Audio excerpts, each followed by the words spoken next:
Hey everyone, welcome back to the Majesty of Reason. I'm Joe Schmid, and today I've got JD Bauman and Matthew Adelstein on to talk about effective altruism.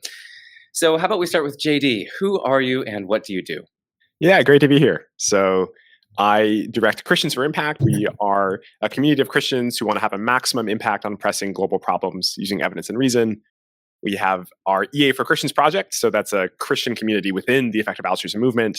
We do events and one-on-one advising, which I'd encourage anyone watching. If you're interested in a career that has max impact, we'd love to give you advice and connections for that. My name is Matthew. I have a blog called Bentham's Newsletter, which you can find if you Google Bentham's Newsletter or Bentham's Bulldog, where I write about philosophy. I also have a YouTube channel called Deliberation Under Ideal Conditions, where I have people on to talk about philosophy. And then I'm an undergraduate studying philosophy. I'm currently at Oxford, studying abroad for a year, but originally from the University of Michigan. Awesome. And I think JD also has a YouTube channel that I will put in the description, so you guys can check that out. And yeah, like I said, today we're going to be talking about effective altruism and just going through a lot of different objections to effective altruism that are popular on the internet and also in the academic literature. So I guess the best place to start is just what is effective altruism? So maybe I'll turn it over to JD to take us through just defining it.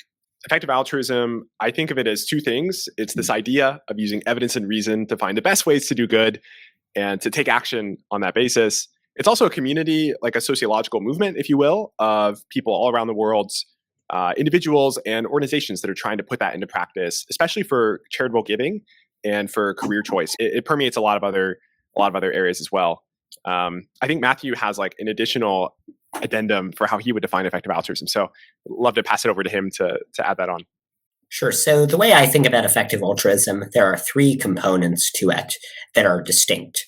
One of them is the philosophical side, where the philosophical notion of effective altruism is simply the idea that one should try to do good effectively, that one should make it a significant part of their life to sort of make sure they're doing good for the world in a way that's effective. When most people think about how they're going to live their life, they spend very little time thinking about what things will maximize their altruist impact, what things are likely to save the most lives. So this is the philosophical component. Then I think there's a set of concrete prescriptions that are the sorts of things that effective altruists tend to advocate. So those are a set of concrete recommendations. What are those concrete recommendations? Well, one of them is you should give money to certain effective charities that have been vetted as very, very high impact, that have had researchers spend thousands or tens of thousands of hours doing research to figure out what programs will save the most lives or improve the lives of the most mistreated non-human animals, and they'll try to look at what's highest impact. So the idea there is it's about the concrete prescriptions about what a person ought to do, and there the things that they tend to prescribe are give money to these effective charities, and there are lists of them. GiveWell has a list. Animal charity evaluators, if you want to give to charities helping animals, has a list. And then also take a high impact career. So just as some charities do much more good than others, some careers can do much more good than others. So if you have a career in government and you reform, say, the way the foreign aid program works to make it a lot more effective, which is what some people have done, that can potentially save many thousands of lives and be really, really high impact, much more so than, I don't know, if you become, a janitor or something. That's probably less high impact. And then the last component is there's a social movement. So there are people who call themselves effective altruists, who sometimes go to effective altruism meetups. There are a series of organizations that label themselves effective altruists. And so there's the community, there's the philosophical side, and then there are the set of concrete recommendations for what one ought to do. Maybe before getting to objections to EA, we should at least say something to maybe motivate this effective altruist project, maybe either the philosophical conception or maybe one or more of the three things that Matthew mentioned. So why are people attracted to this sort of movement? The world is full of problems, right? So there are over 600 million people living under $2.30 a day. There are billions of animals that spend their entire lives in really crowded, awful conditions on industrial or factory farms, oftentimes slaughtered in really horrendous ways.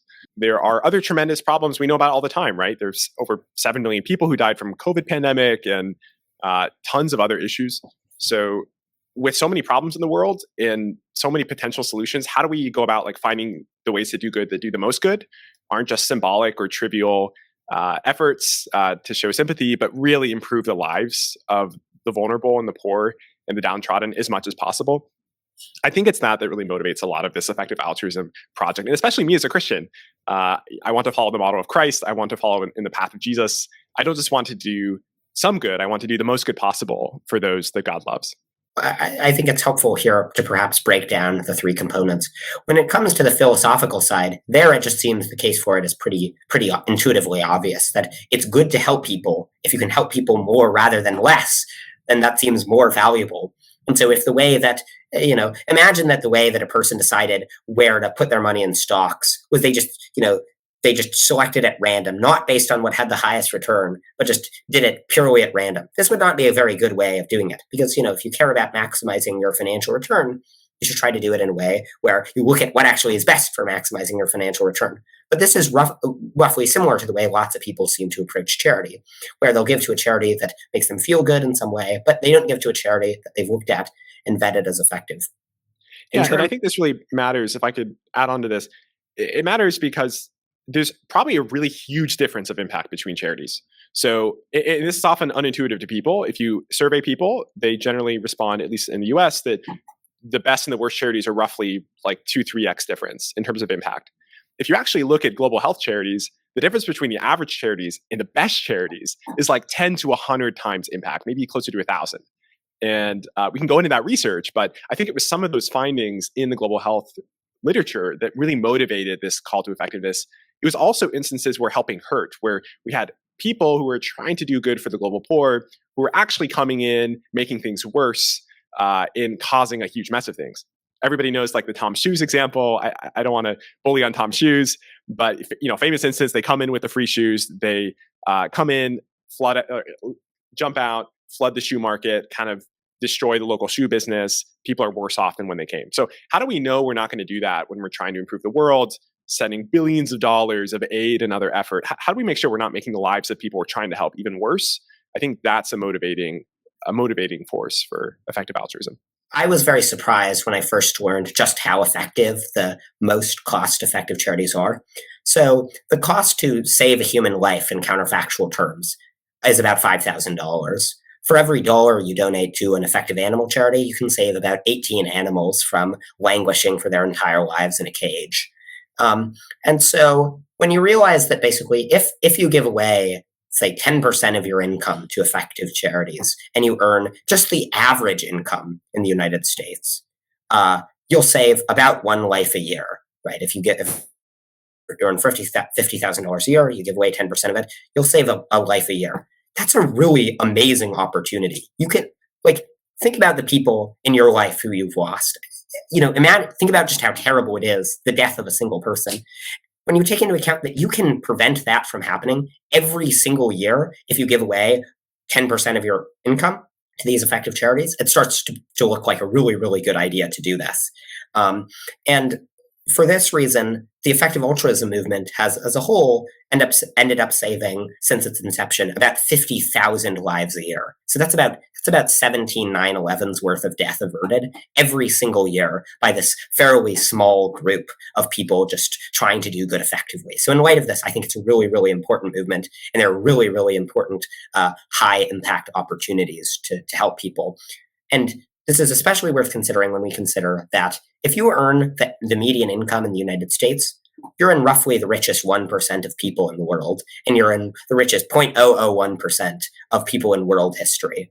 So when we have this great degree of power and resources relative to what most people have had throughout human history, I think it's important to try, rather than just spending these things on ourselves or just giving to wherever makes us feel good.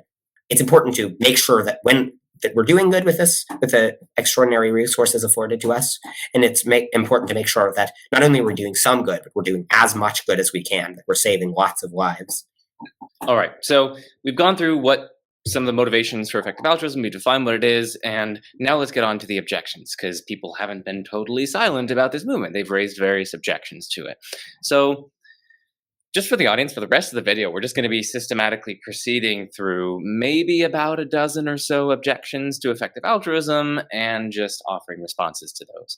So one objection is that effective altruism seems to presuppose utilitarianism or something along the lines of utilitarianism. I mean, as Matthew gave one sort of motivation about maximizing the amount of good that you do, that sort of maximizing conception of ethics quite naturally goes along with something like utilitarianism, which is the view roughly that an act is right if and only if it maximizes utility impartially considered, and where utility is understood in terms of welfare or something along those lines, and maybe we cash out welfare in terms of pleasure over pain, or maybe desire satisfaction over desire dissatisfaction. There are a bunch of different choice points here, but the objection is just that effective altruism presupposes utilitarianism, but that's a very controversial ethical view.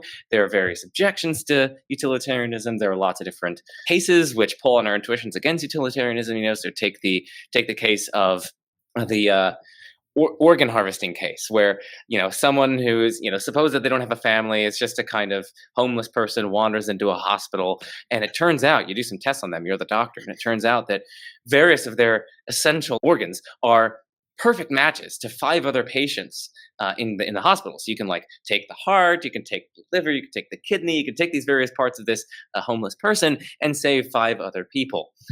And suppose that people aren't going to find out about this. You can do this in such a way that, it's just an accident, and nevertheless you can still save the 5 people. A lot of people think intuitively, although you maximized good in this case, you shouldn't kill this homeless person against their will and take their organs and whatnot. That seems to be wrong. Whereas utilitarianism, or at least certain prominent versions of utilitarianism, seem to say otherwise. So anyway, that's just a glimpse for the audience into why some people are motivated to reject utilitarianism and this kind of maximizing conception of ethics. And the thought is, effective altruism presupposes this mistaken view. So I know that's a lot, but I'll turn it over to JD to start this one. How would you respond to that? Nice. Yeah. Well, you don't have to be a utilitarian to agree with effective altruism. I am not a utilitarian. I agree with effective altruism. Effective altruism isn't about being utilitarian. It's about the prescription Matthew was talking about, right? Using your money to give to specific charities to have the greatest impact possible, or using your career. Those are the prescriptions. And then the philosophy of it doesn't prescribe utilitarianism. Yeah, many people in effective altruism are utilitarians. I think 70% of the movement by the EA surveys standards. But many are not. Most Christians in the movement are not. It's hard to draw a straight line from scripture to utilitarianism.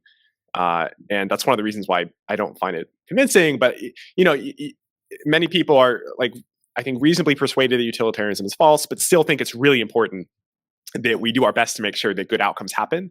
You might be a consequentialist who's not utilitarian, or you might just be a virtue ethicist who thinks that hey, the virtue of prudence is really important, right?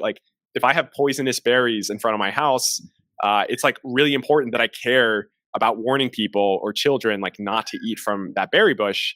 Not because I'm a utilitarian, but because out of prudence, I care about good outcomes. And in a similar way, I should care about the outcomes of my charity and my career.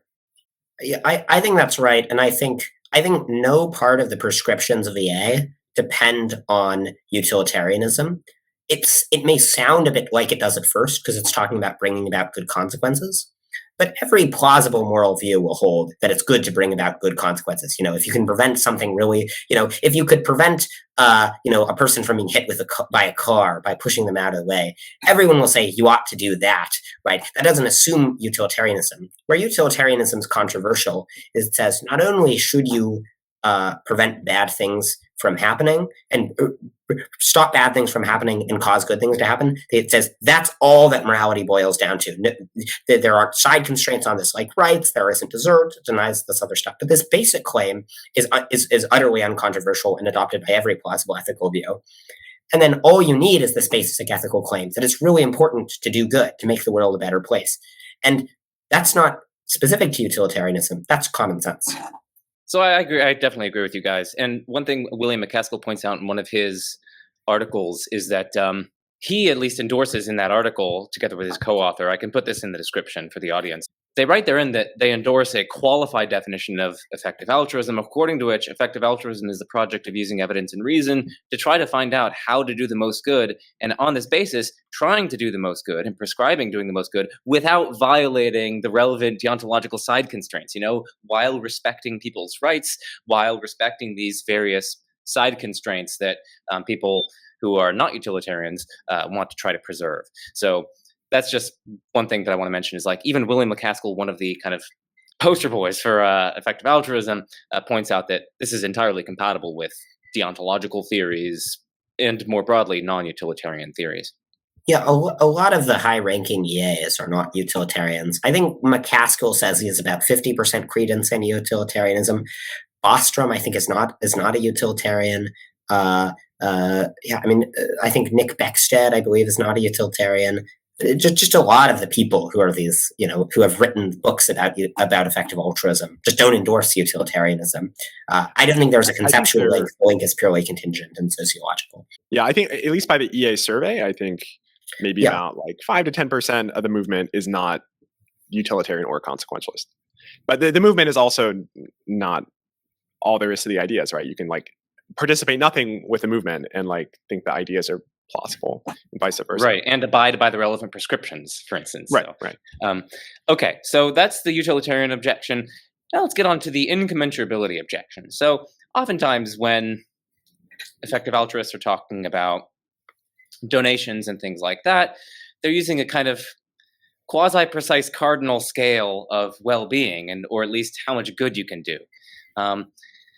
But we might think that there are certain activities, certain actions that you can perform, such that while it's not the case that like one is better or worse than the other, they're also not quite equivalent.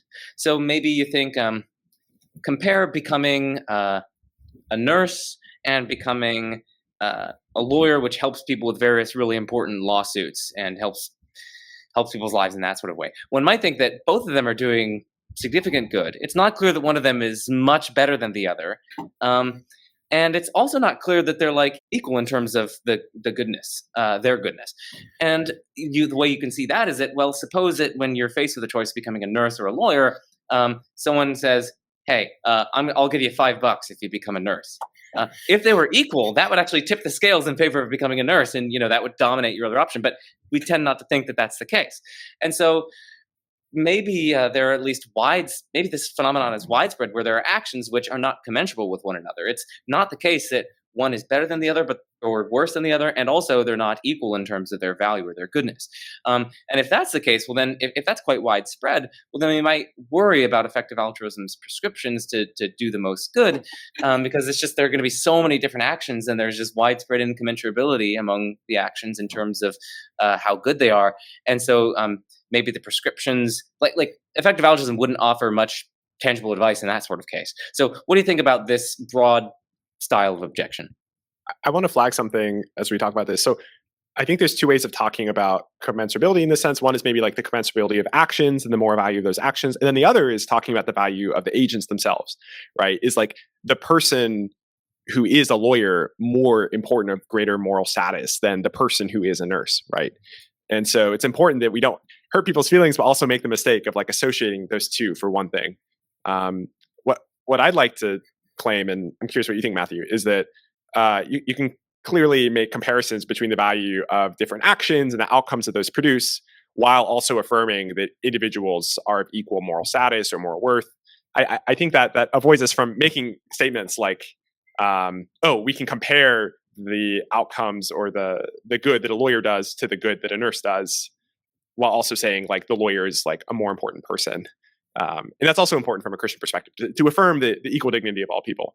Right. Yeah, we wouldn't want to say that say that people who take more actions or like better actions are more important than other people, but we would want to say they're taking better actions that are more worth doing.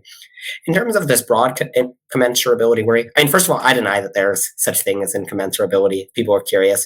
There's a paper by Niebel, Zuhl, and some other person called like The Case Against Comparability that I found very convincing. Hey, that's Jake Niebel. Hey, I see him every day in the department. So. Oh, cool. Yeah, he worked at a summer camp I was working at for debate. So yeah. Oh, cool. Anyways, but I mean, putting aside the philosophy, I don't think this ultimately ends up being that relevant to the things EAs advise. It might be true that there are some cases of actions that are incomparable, but I think the things that EAs advise are not incomparable with the typical example of charitable giving. So if we look at the number of lives saved, for instance, as a decent criteria, the number of lives saved by EA charities are often hundreds or thousands of times greater than the typical charity. Same thing with the total amount of disease prevented. And so it may be that at the margins with similar things, maybe they're incomparable. But like if you have a choice between saving 1,000 people or saving one person, you should not flip a coin on the grounds that, well, it's all incomparable. You should think it's better to save 1,000 people. And I think the effective charities are so much better than the normal charities that most people give to, and even so much better than like pretty good but non-effective but not highly effective charities, that it ends up not being incomparable. And I think even if the difference was only by a factor of like 2, which is a vast overestimate, if we're choosing between saving 5 lives or 10 lives, seems, even if you're saving them in slightly different ways, maybe it's from different diseases, it seems much better to save the 10 lives than the 5 lives. And so then I think that would motivate the EA prescriptions. Well, but I think there's a critique here that we didn't address, which is this idea that, EA is making these tacit comparisons between goods, like saving lives. We're assuming that's a really important good, that's more important than like funding a local museum and promoting arts, right? Those are two incommensurable goods. You can't compare those two, and EA should stop picking on people who promote their local museum. So Matthew or Joe, do you guys have thoughts on that? I think we can compare these things. I think if you can either slightly improve the art at your local museum or save 100 people's lives, I think it's more important to save 100 people's lives. Even if there are some cases of incomparability, certainly it's not the case that every good is incomparable. And I think if we compare the EA goods, the goods promoted by EA charities to the goods promoted by the typical charity, the EA charities just obviously do more good on any plausible view of what's important.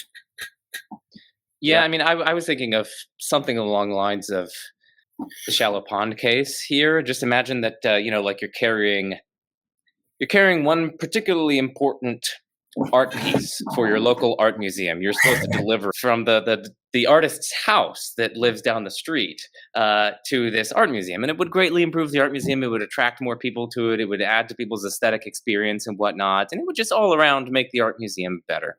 So you're carrying this, and somehow it's in your backpack. That's part of the story. Now, when you're walking from the artist's house to the museum, you suddenly see like a dozen children. No, make it a dozen children. So like 144 children drowning in this shallow pond, and there's no one else around.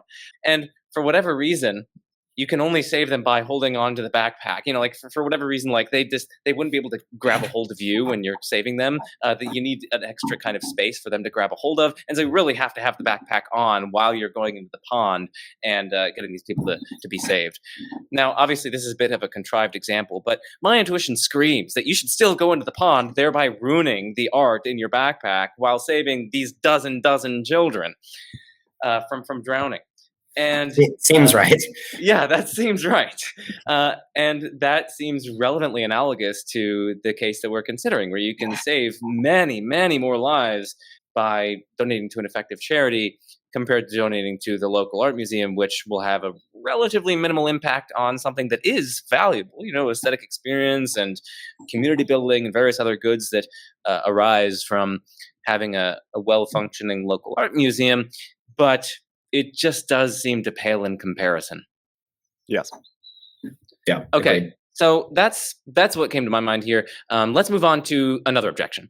And this objection is the demandingness objection. Now, I've been outlining these objections this whole time, and I'll turn it over to Matthew. Matthew, what is this objection? What's the demandingness objection? So the idea is something like effective altruism says we should give away a lot of our wealth to these effective charities. But the claim is morality really can't be this demanding. It can't be that morality requires us to give away a huge portion of our wealth. Morality, it's not like we've done anything wrong that merits a tax. How could morality be so demanding? I mean, often this is coupled with the idea where they'll say EAs think you should give away almost all your wealth, and they say that's too demanding. So I guess in response to this, to buy the core claim that you should that you should give to effective charities, for instance, or take a high impact career, you don't have to buy that this should be the sole focus of your life, that you should give away all your money above $30,000. Certainly that's a noble thing to do, but you don't have to think that morality requires it. But the idea is just that at the very least, you should make improving the world one of the core things that your life is about, not necessarily the only thing. You don't necessarily have to give away a lot of your money, and certainly most EAs, as a if you give away almost all your money, that's a great thing to do, but that's not the practical advice that they give for most people. And you can justify not giving away at all precisely on these demandingness grounds. You say it's too demanding to give away all your money, and then the question is it too demanding to give away, say, 10% of your earnings or maybe 1%? There's a pledge called the One for the World Pledge you can take to give away 1% of your earnings to effective charities, in which case you'll save like many lives over the course of your lifetime. Is that too demanding? And I just think it's not. It's definitely not too demanding. I mean, if we think about sure, it'll be some cost on you, but I think morality can demand that you bear some costs to save a bunch of lives. I mean, Joe, I like the pond case that you gave, not original to you, of course, from Peter Singer. But you imagine a person, that every time as they walk home, there are just constantly children drowning, and they can't save all of them, right? But if a person just never saved even a single child, didn't even save one, didn't make saving children a thing that they did a decent amount of the time, we would think, yeah, morality actually can demand that you bear decently significant costs in order to save a lot of lives. The last point is, I don't actually think that EA is very demanding. What the psychological literature seems to show is that helping others makes people happier. And so if a large part of what you're doing with your life is making the world a better place, that's actually a better way to be happy in the long run. So I think it may be negative in terms of demandingness. It may be that even if you just were an egoist and wanted to live the happiest life, helping other people is a good way of doing that. No, I agree with all that. I think EA can be quite demanding. So one of the reasons why people make or raise this objection is because there are people in the movement that are giving 50% or more of their income away.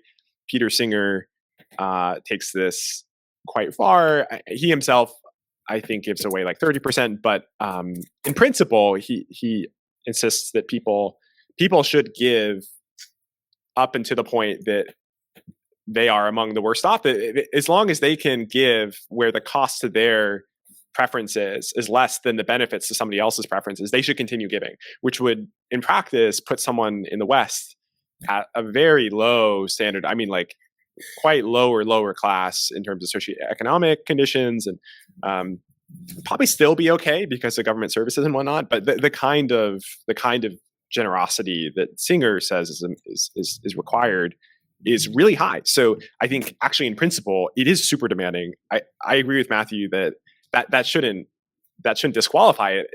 When you expect that a correct moral theory would be really demanding, I think as a Christian, you also see this in the words of Jesus, that whoever wants to follow him has to bear their own cross.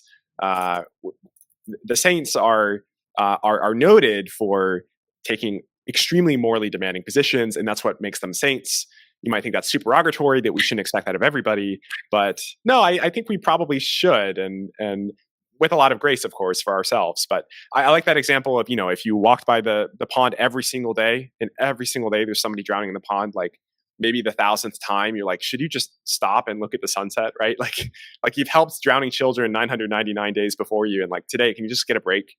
And, I wouldn't condemn somebody who took one day off if they're saving lives every single day.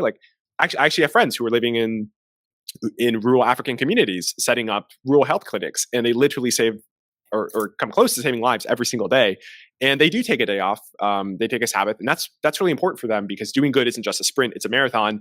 And I mean, actually, and this is maybe having my cake and eat it too. You might think that the way you could do the most good in the long term is by honoring your mental health, honoring important rests. So yeah, I think that's also worth noting.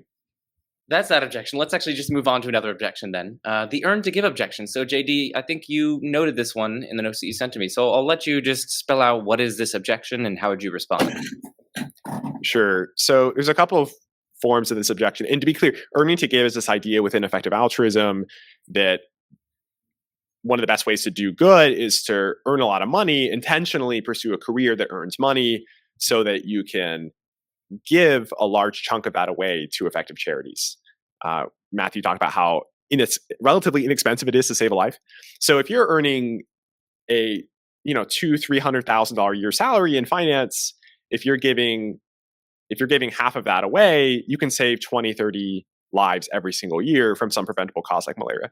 So that's the earning to give path. A lot of people in finance or tech or in other places do that.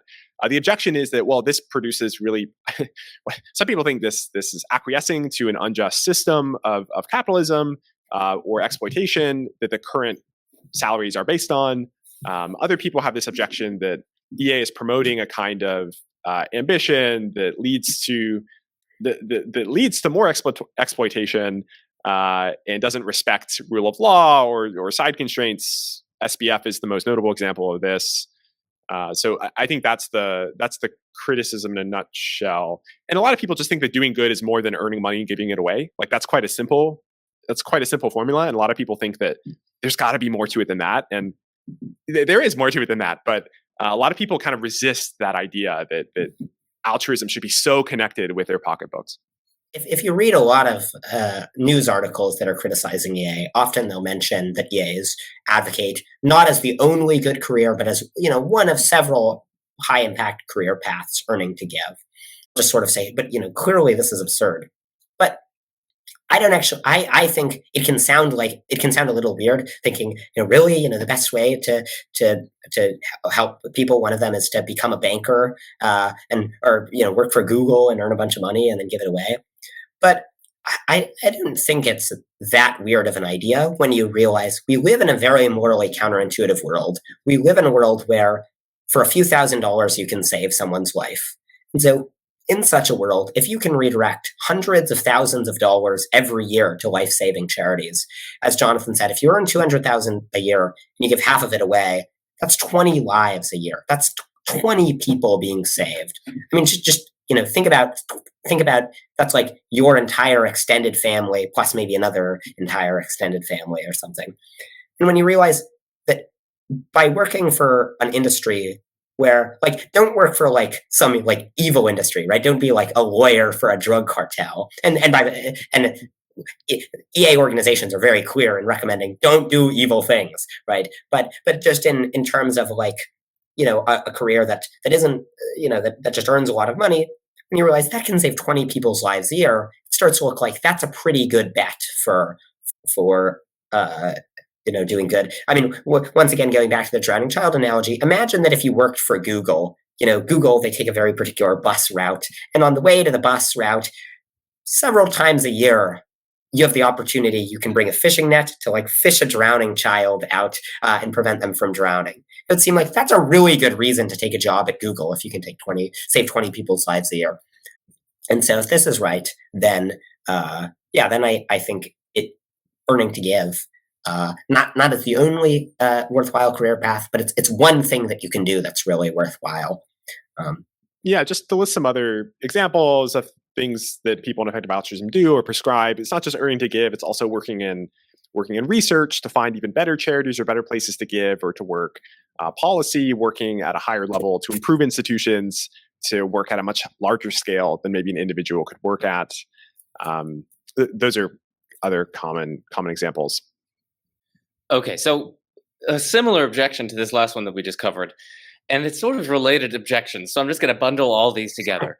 One is that this effective altruist movement is too individualistic. It's too focused on individuals' contributions to good rather than either the good that we could do as a collective, or else to the expense of focusing on reforming the relevant bad institutions that uphold starvation and poverty and various other ills of society. So this is sometimes called the institutional critique of effective altruism. And then a very closely related point to these two ones, the individualistic point and the institutional critique, is that effective altruism just tends to be too capitalist or something like that. So I'll let JD start with this one. How would you respond to this kind of cluster of objections? Yeah, nice. Well, I think it makes sense to ask at the individual level because where are decisions made, right? Decisions are made by individuals. And if you are an individual wondering how you can do the most good for the world, starting with you is probably the right place to start instead of pointing at other people and saying what other people should be doing, which maybe forgive us. It's maybe what we've been doing this whole podcast. But I all of this is a reminder to me of how I'm falling short of my own, really the obligations I have to be radically generous. This is something that we can all bear and we can all aspire to. So it also doesn't preclude collective action, right? Maybe like as an individual, the thing you should do is to work in policy to help gather lots of interests around a common, really important issue, to put some restrictions on industrial farming, or to spend global aid budgets in ways that help the global poor, right? So it doesn't preclude those, but it just says, okay, let's start with the individual, which I think is the right level of analysis. On capitalism, I bite the bullet. I agree that capitalism raises general welfare for society. It doesn't raise the tide equally for everybody, but I think it's better than the alternatives. And you can have different views on this. I lean more towards the pro-capitalism side, but some people find that quite repulsive. But yeah, I'm curious about you, Matthew. I think you see things pretty similar to me, but I don't know. I'll give that my yeah. I mean, I think in terms of the capitalism critique, it's hard to see what about EA is supposed to be inherently capitalistic.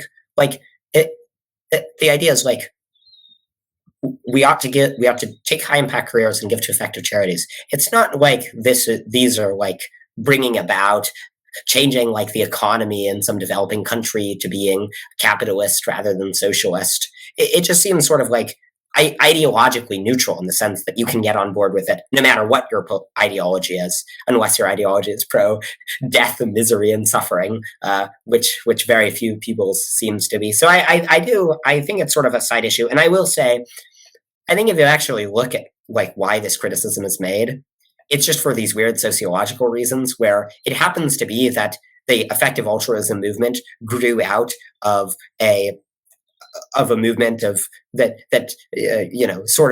tended to be pro-capitalism, and so then as a result you have lots of socialists who sort of don't like those guys and then raise it as a criticism of the ideology of effective altruism. But really, I don't think it is a criticism of effective altruism. And I have many socialist friends who are effective altruists, and it's very hard to see what the conflict's supposed to be in terms of the concern that it's too individualistic, or that it doesn't focus enough on reforming institutions. I don't think this is right. I mean, for one, EA has done a lot of work on reforming institutions.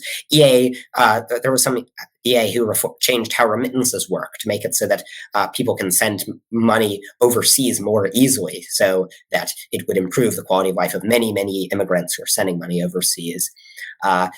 EAs have been responsible for ballot initiatives in many states that have reformed how animals are treated. These are big reforms.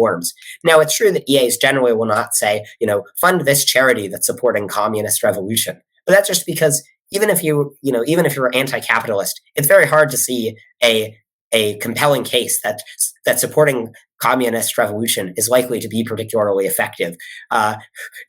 Americans are not very sympathetic to communism.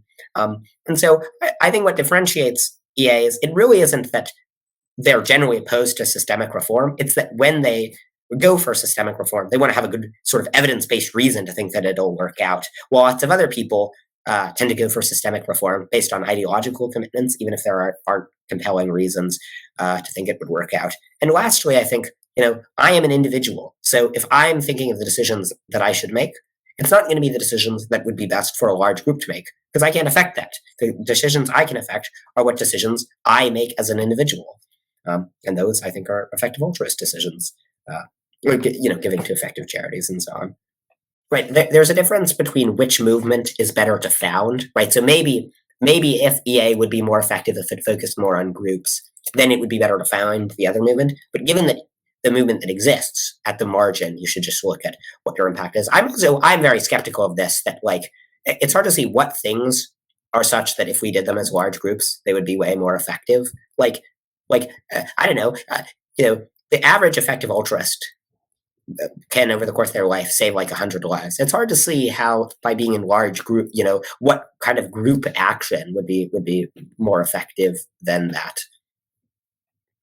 All right, another objection. EA is too long-termist. So if you want to elaborate on this, I'll turn it over to JD to elaborate on this and then to offer his preliminary responses. So there's this thing called long-termism. I think most viewers have probably heard of it, but there's weak long-termism, which is the idea that promoting a good future is among, or should be among, the greatest moral priorities of our time. And then strong long-termism, which is the view that it is the greatest moral priority of our time. And the arguments for this go something like this. Right now, there's 10 billion people alive. Sorry, not quite 10, what, like 8 or so? Yeah. If we assume like current population stays steady and we don't go above 10 billion, we just more or less stabilize where we are, and we exist for like even just a few more thousand years, then the vast total number of lives that are yet to come are going to come in the future. And those lives are just as important as current lives, right? Like you're not any more or less morally valuable because you happen to be born in 1997, like me, or in 2024. People that come after us are just as important as people now. So if there's anything you could do to affect the future, that might be really important. But given how many people exist in the future, how many thousands of times more people potentially, then really any small effect that you can do now on them in the future is just huge, a massive effect. And so that's some of the motivation, I think, for thinking about the long-term future, especially when there are risks right now to the continuation of the human race. So nuclear weapons, bioweapons, AI going out of control and being misaligned. So I think that's motivating some of these concerns. And I think some people worry that a movement that began concerned about the global poor and the sick and the 5 million children dying of preventable diseases every year, that's kind of where it began. And I think some of the people who are attracted to that message aren't quite as attracted to the same message of let's make sure that the future millennium goes really, really well. So there's a lot of things going on there, but I think that sums up some of the considerations. But Matthew, I'm kind of curious how you would describe long-termism, and you would describe yourself as a strong long-termist, right? Yeah. So long-termism is something like the idea that, so, it has a weak and strong form. I mean, mere long-termism is something like, the idea that the future is very important and we should be doing a lot to save it. That's sort of the weak long-termist thesis, that we should be doing a lot to try to improve the trajectory of the future. And strong long-termism says, not only is it an unimportant thing, it's kind of the most important thing because the future could be so vast. So I think strong long-termism is right. But I don't think this is a good concern. Even if you're not on board with strong long-termism, I don't think that this is a reasonable concern to have about EA. I mean, first of all, I think that if you look at the things that EAs tend to recommend and that they're working for involved in long-termism, they tend to be really, really common sense. So they're like, we have a bunch of nuclear weapons. Oh, and it turns out that the nuclear weapons are such that if like a rogue commander wants to fire them off or a sensor malfunctions, that could start a nuclear war. Oh, and by the way, this has almost happened many times. There was a time when we were transporting a nuclear weapon in, I think, 1963 or something across some state, and we just the airplane malfunctioned. It dropped in the middle of a field in North Carolina. It had 6 safety switches, and if they all failed, it would have gone off, and 5 of them failed. There's the Petrov incident where basically like one guy was making the decision about whether to launch nukes. There's the Arkhipov incident where same thing, one guy was making the decision to launch nukes. There are lots of cases when we've been frighteningly close to nuclear war. And despite this, virtually no one is focused on reducing the risk of nuclear war. So EAs are like, okay, maybe some people should work on reducing this risk, should try to get bills passed, should try to be congressional interns, should work for the Defense Department and try to increase nuclear security, perhaps reducing the size of the nuclear stockpile. This seems really common sense. Or like, right now we're developing AI that if you look at the mean forecasts of people who have seriously studied this, they conclude basically in a few decades, probably in a few decades, AI will be smarter than us. And basically, there are all these security risks posed by things that are way smarter than us, that can think much more quickly, that will be the primary drivers of economic input. And so given this, the median risk that experts say AI poses to the world, they say there's about a 10% chance it'll end the world. So EAs are like, okay, given this, seems to make sense that a lot of people are working on trying to make sure AI is safe, on getting AI regulations, on doing risks to make sure that AI are aligned with our interests and values rather than being misaligned. This seems utterly common sense. And then there's bioterror risks. So there's the possibility that with increasingly advanced bioengineering, it'll be possible to develop a pandemic in the laboratory.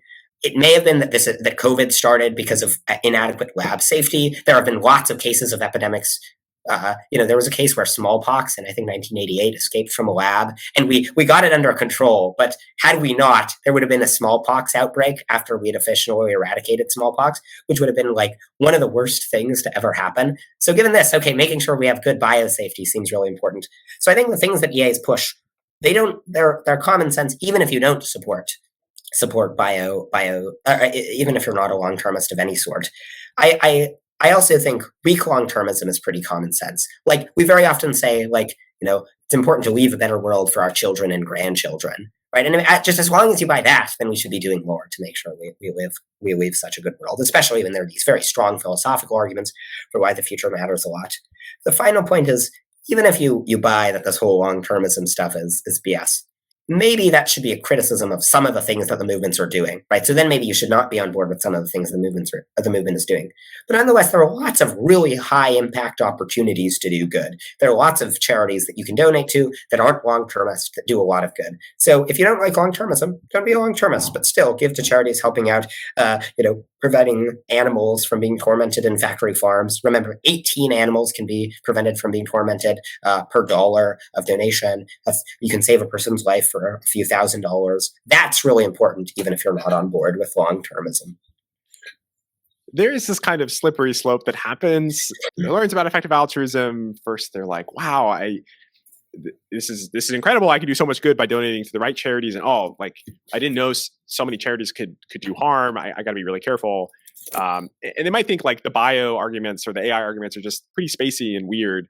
But then the longer time they spend thinking about these things, they realize that there's this entire set of like global issues that they actually had no idea existed and actually could do something about, and maybe they never let themselves consider those things. They never let themselves reflect on those issues. And I think that actually has a lot more to do with like where we find ourselves geographically, like spatio-temporally, in a community at a certain place in time with certain priorities that we've inherited, and some of those are on the mark, but some of those are just really, really shaping our concern to be so locally focused and miss this bigger picture of all the good we could do by focusing on things like a bioweapon.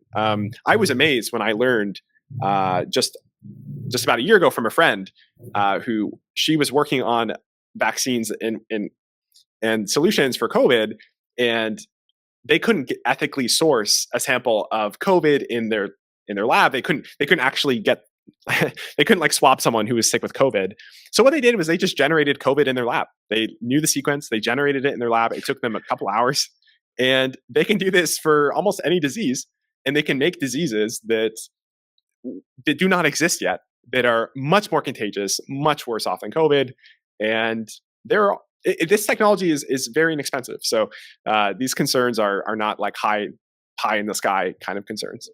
The next objection is the triviality objection. So I guess, what is this objection and how would you respond to it? I'll just let either of you take it over from me. Yeah, so I think the basic idea of the triviality objection is they say, okay, you've been talking about all these things and they sound like obviously good ideas. Isn't EA just like totally trivial?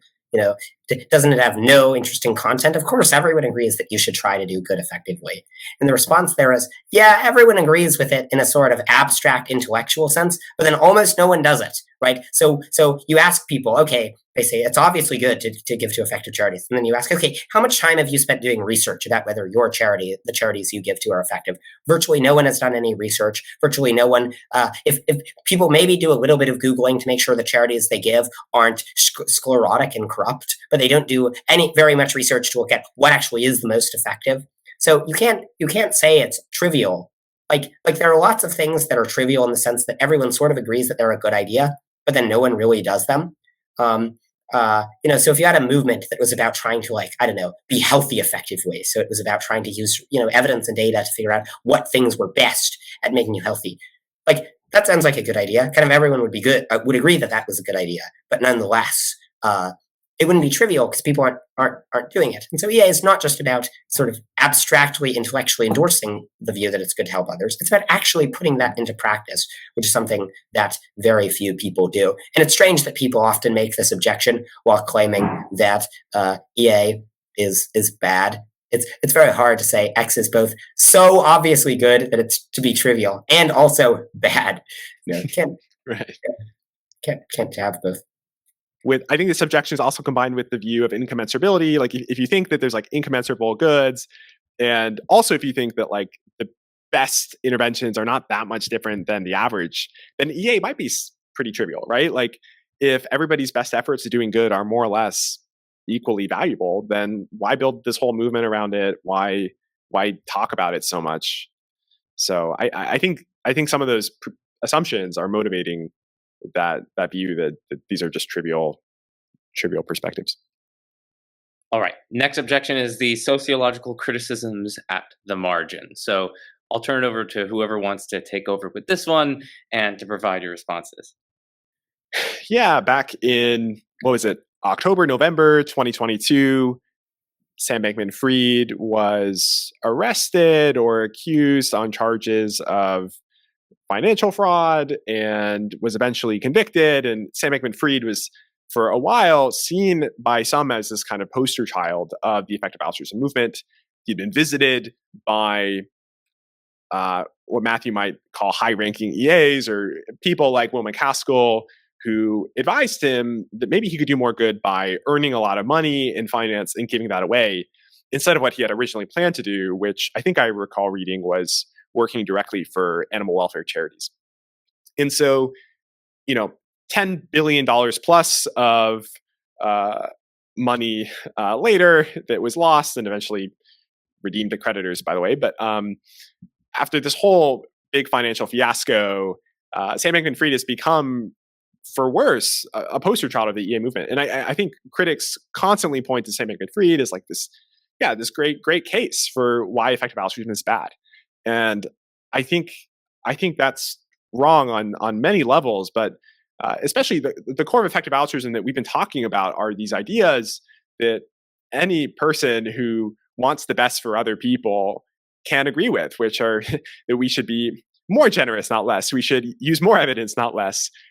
We should also respect people's rights as we're doing that, right? So Sam Bankman-Fried wasn't operating on these principles when he lied and when he violated rule of law to do good, if that was what he was trying to do.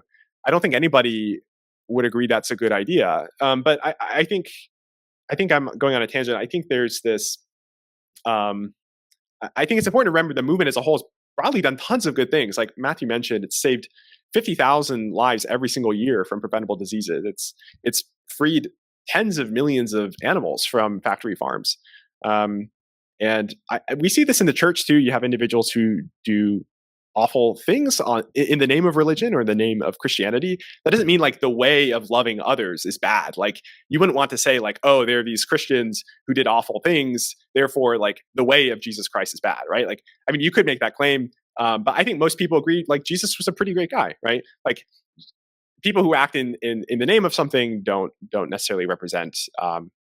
There's like there was that great like quote like don't judge a philosophy by its abuse, but yeah, I'm talking in circles here, but I think what's core here is that the fundamental ideas and prescriptions of the movement are sound, even if you can have people who claim to follow those, but don't actually. Yeah, I agree. I think two things are worth noting about the Sam Bankman-Fried stuff. The first one is that I don't think this says anything about the movement. Imagine a person committed a lot of fraud to give their money to what's the name of the charity? The Red Cross. I was thinking on the name. They just defrauded people out of billions of dollars and then gave it to the Red Cross. This would not say anything about whether giving to the Red Cross is good. It would just say you shouldn't engage in billions of dollars worth of fraud. The second point is that I think people often act like Sam Bankman-Fried was just following the philosophy of EA. But if you look at what people who endorse EA have said, and the leaders of the movement have said over and over again, it's you should not be taking these risky, you shouldn't engage in illegal or unethical activity because it has bad consequences, and because it potentially violates people's rights. It's just a terrible idea to be engaged in fraud in an attempt to raise money. And I think it's no surprise that Sam Bankman-Fried, who could have if he'd stuck to keeping things legal and ethical, done a whole lot of good, ended up being probably the single person who harmed the effective altruist movement more than any other person in world history. So I think that, you can't say that a person is like a model of what EAs should be by their own philosophy when they've done more to harm the movement than any other person. I think the deeper point here, the criticism, and I think there's something to this, is something like if you adopt a broadly utilitarian ethic, you're going to fall down this slippery slope where you're going to grow accustomed to crossing boundaries, breaking rules for the greater good in your own mind. This is one of the reasons why I'm uncomfortable with utilitarianism. I wouldn't consider myself a utilitarian, and I wouldn't recommend others play that game of breaking rules and breaking the law to do good. And I don't think you need to really to get behind all the other good things that we were talking about. Yeah, I mean, so I am a utilitarian, but I agree with the practical advice that it tends to be a really bad idea to, like, the sorts of things, one thing that utilitarians often say is the reason why non-utilitarians have their intuitions is that they tend to be really good heuristics that produce maximal utility 99% of the time, but then there are just these rare imagined cases where you can violate them.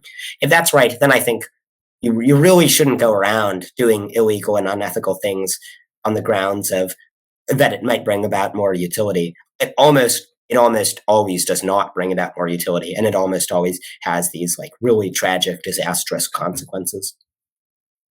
Okay, well, we're not gonna get into a debate about utilitarianism and that sort of thing, because those debates get very, very difficult and technical very, very quickly. So let's just move on to the next objection, which is the epistemic objection. And I think the idea here is that.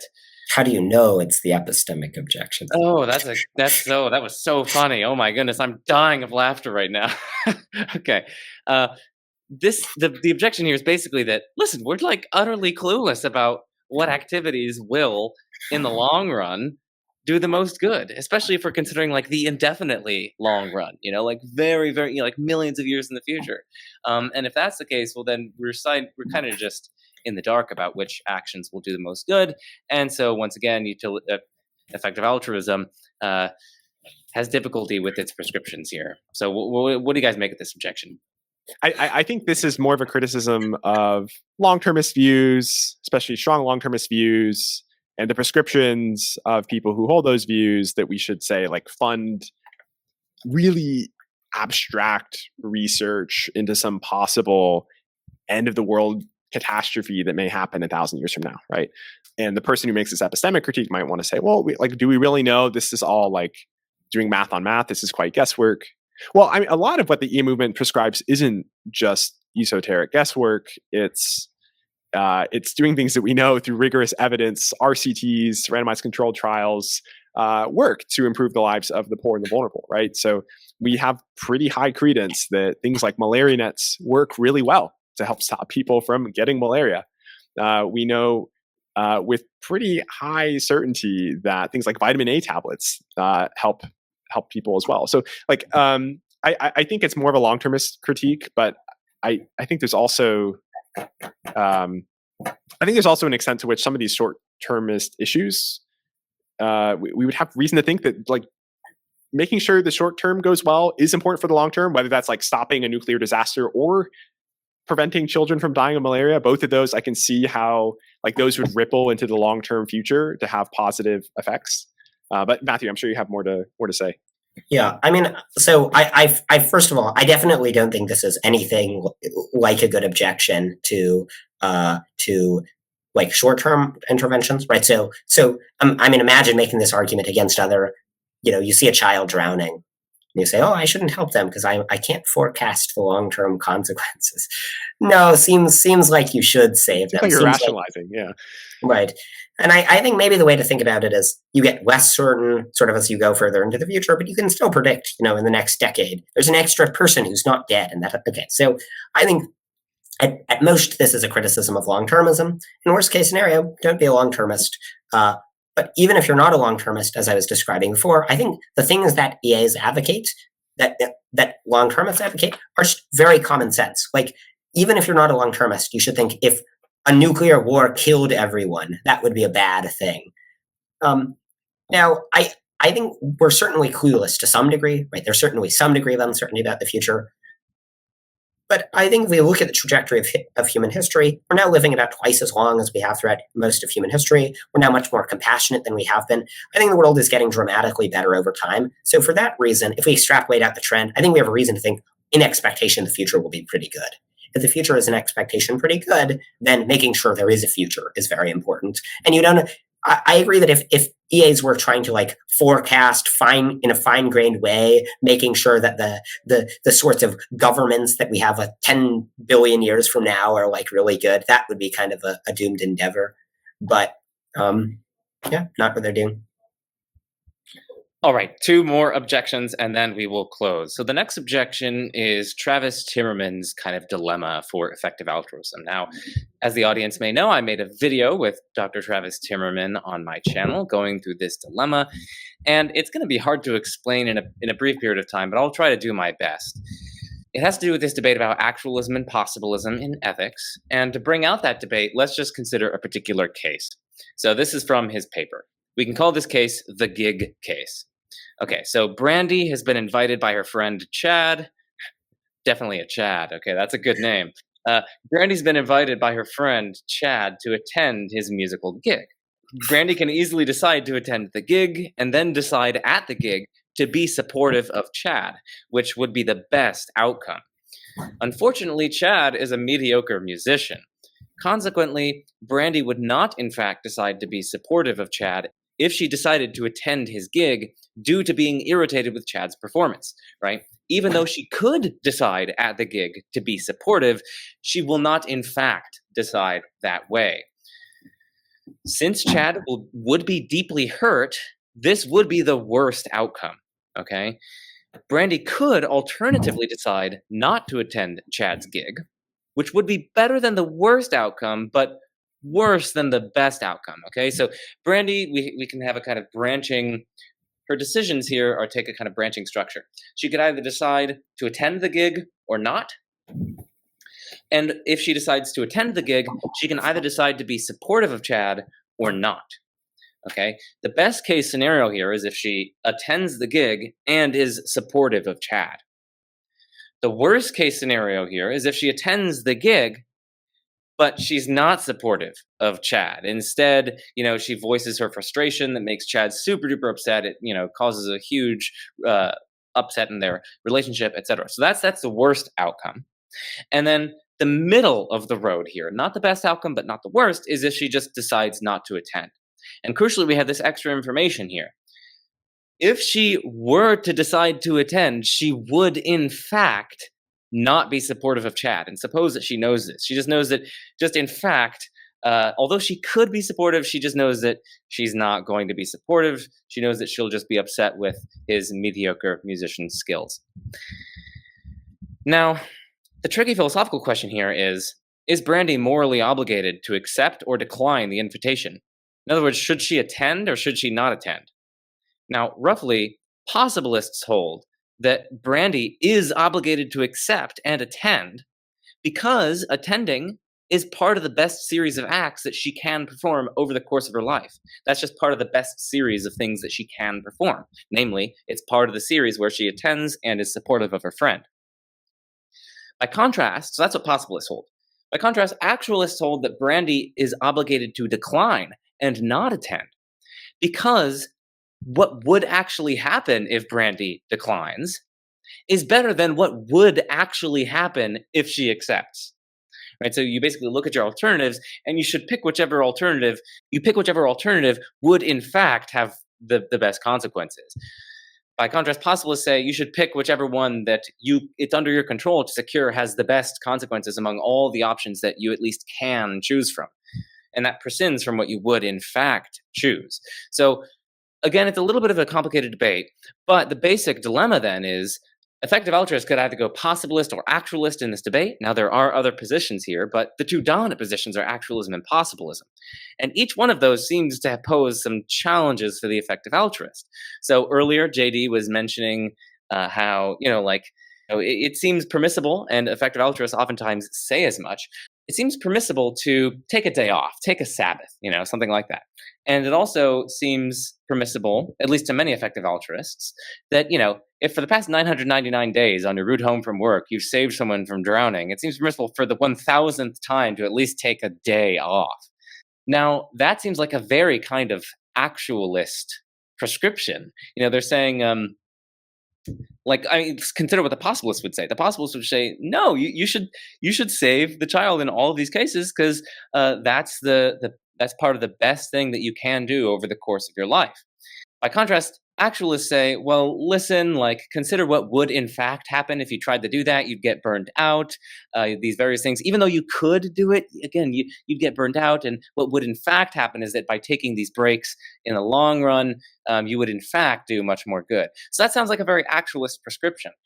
By contrast, effective altruists often also make very possibilist sounding prescriptions. So like when we were talking about giving to charities, there might be particular charities that are so close to someone's heart that just as a matter of fact, if they were to donate to that charity as opposed to a much more effective charity, in fact, they would do more good than they would in fact do if they donated to the other charity, because they'd get disenchanted with donations by donating to the other one. Even though they could continue donating to the effective charity, they just would in fact get disenchanted with it.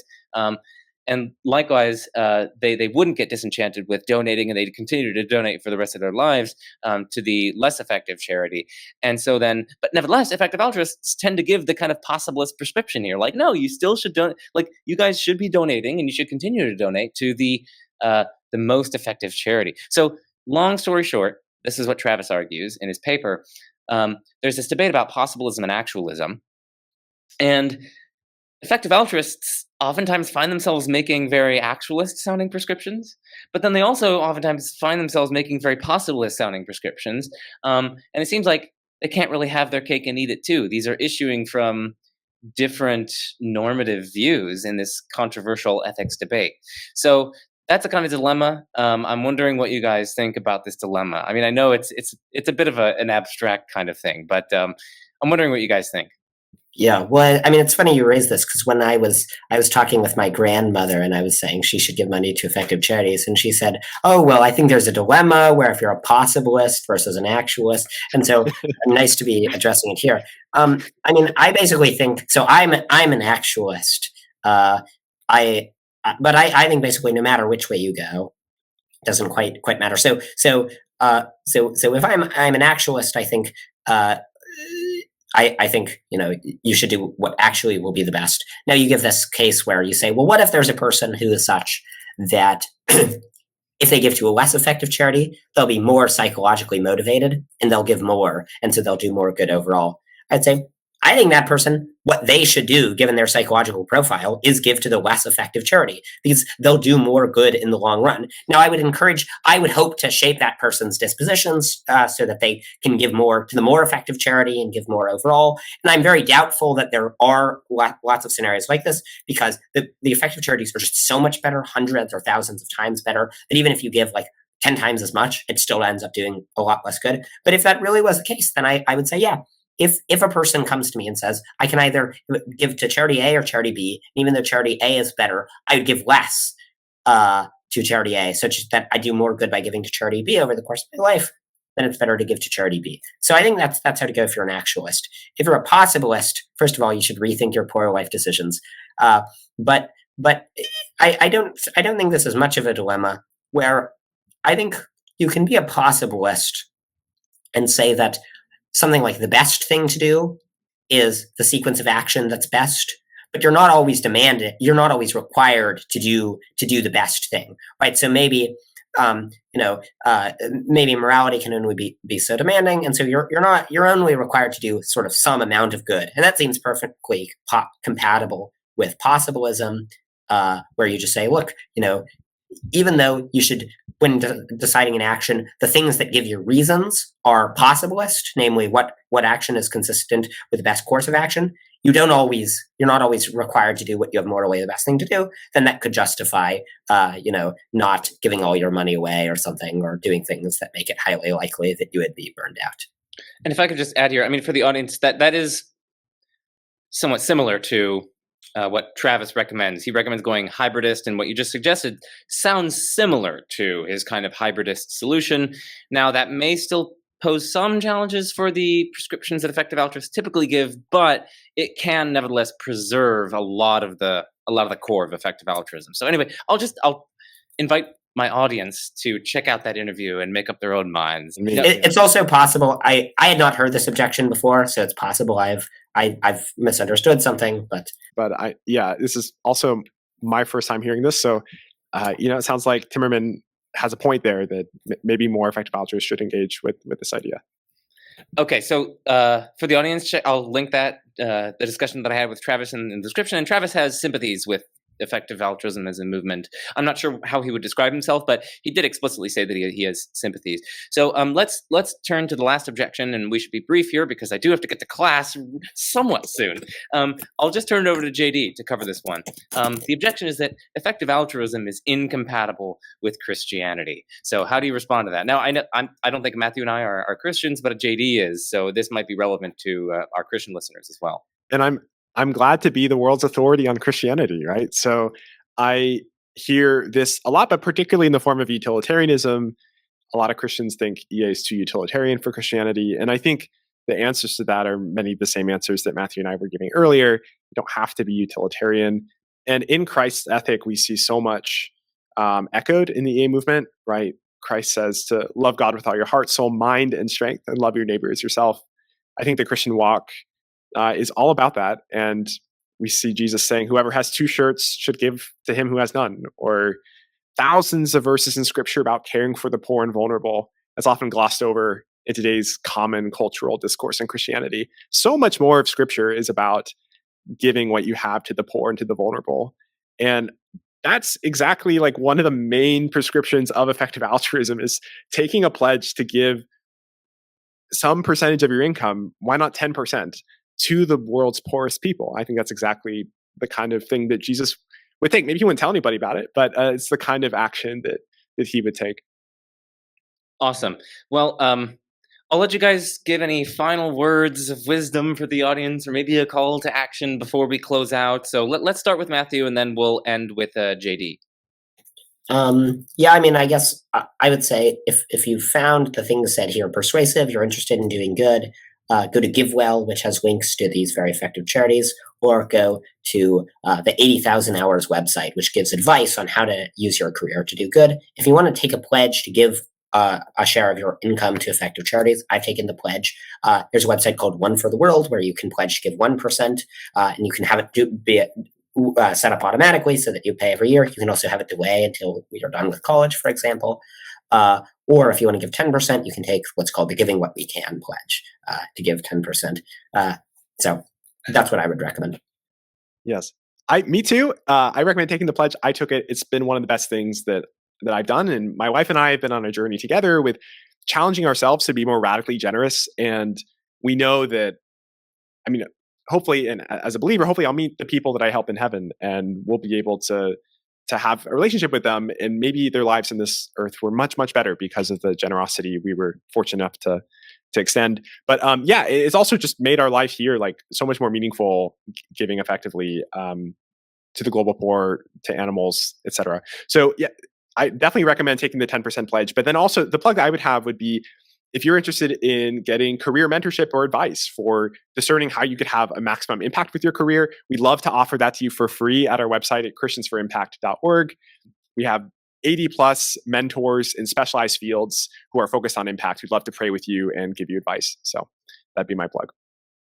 Awesome. So I'll put everything you guys just mentioned and you guys mentioned at the beginning of the video in the description. So audience, definitely check all that stuff out. You can also check out JD's YouTube channel, Matthew's YouTube channel, all that stuff in the description. So please, please, please check that stuff out. Thank you guys both for coming on. Thank you, JD, and thank you, Matthew.